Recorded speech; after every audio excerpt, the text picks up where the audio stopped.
Hey, future historians! I'm Gus, I'm Ryan. And I'm Caden. and today we're going to tell you about the Progressive Era.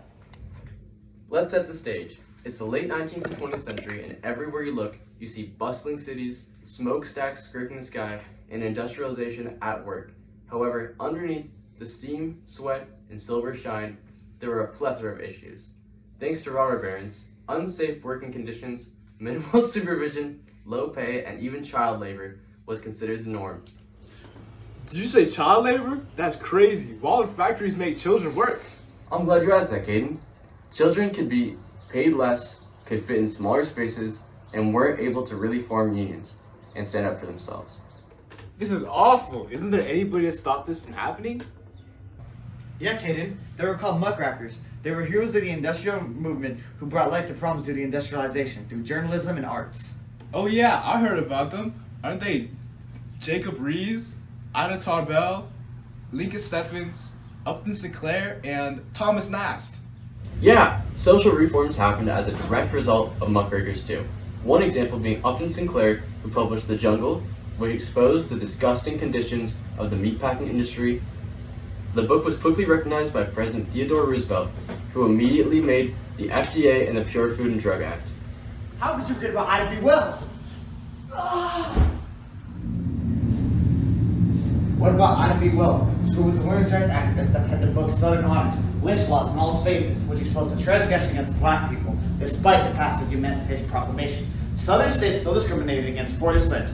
Ida B. Wells fought to bring this to light. She would go on to create the National African American Association Proclamation. It's actually called the National Association for the Advancement of Colored People. These people tackled other issues as well. The main focuses of the progressive movement were poverty, child labor, workplace safety, women's rights, temperance, political corruption. It was a fight for these people, by the people. Oh, I remember my high school history class now. The 4 common goals were to protect social welfare, promote the moral improvement, create economic reforms, and to foster efficiency in work and society. That's very good, Caden. Sounds like you had an amazing high school teacher. As you can see on screen, the people were the main driving force of this movement. People flocked to labor unions to try and fight for their rights. So what were some of the things these people did? I mean, for one, the social gospel was one of the earlier contributions. It was a Christian movement led by volunteers, which was the origin of things like the YMCA, which was a settlement house, but taught real-life practical skills as well. But it's not all rainbows and candy. Despite the rapid reforms, there were still many tragedies. The Triangle Shirtwaist Factory fire was one such incident. 145 workers died after they were stuck in a factory which was locked to prevent them from getting break times. This, however, brought tons of public outrage and attention to the urgent need for social reform. Wait, but what about the temperance movement? The temperance movement started by mostly women. They believed alcohol was the root of most issues and moral depravity that plagued the United States at this time. So they began with the temperance movement, which sought to promote abstinence from alcohol. The movement became much more serious later when the 18th Amendment passed, banning the creation, selling, and consumption of alcohol throughout the country. Oh yeah, it was illegal to drink from 1920 to 1933, but people found ways around that. No system through speakeasies, bars, hidden in plain sight that often needed a password to get into. It was crazy. It went down back then. I think we're forgetting something, guys. Hey, you know what time it is? It's time for the mystery document. 3, 2, 1, go.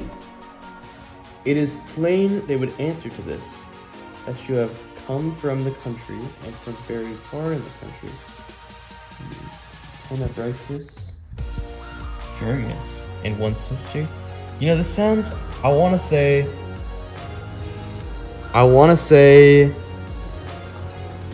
Upton Sinclair, The Jungle.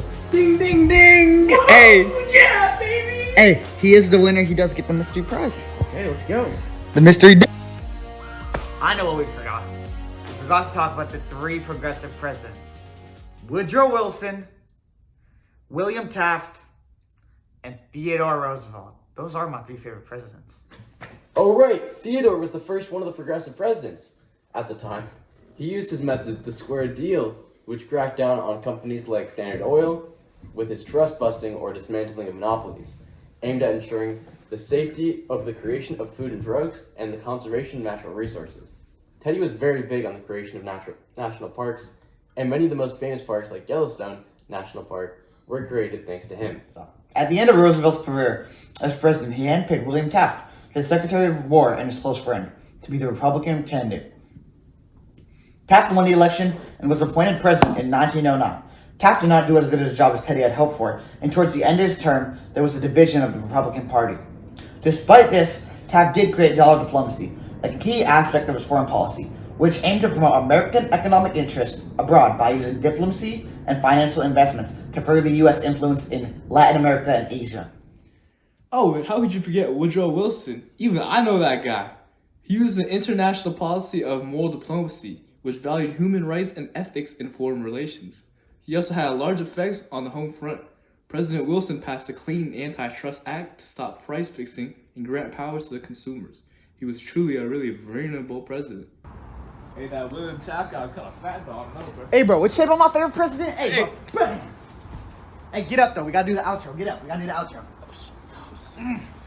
All right.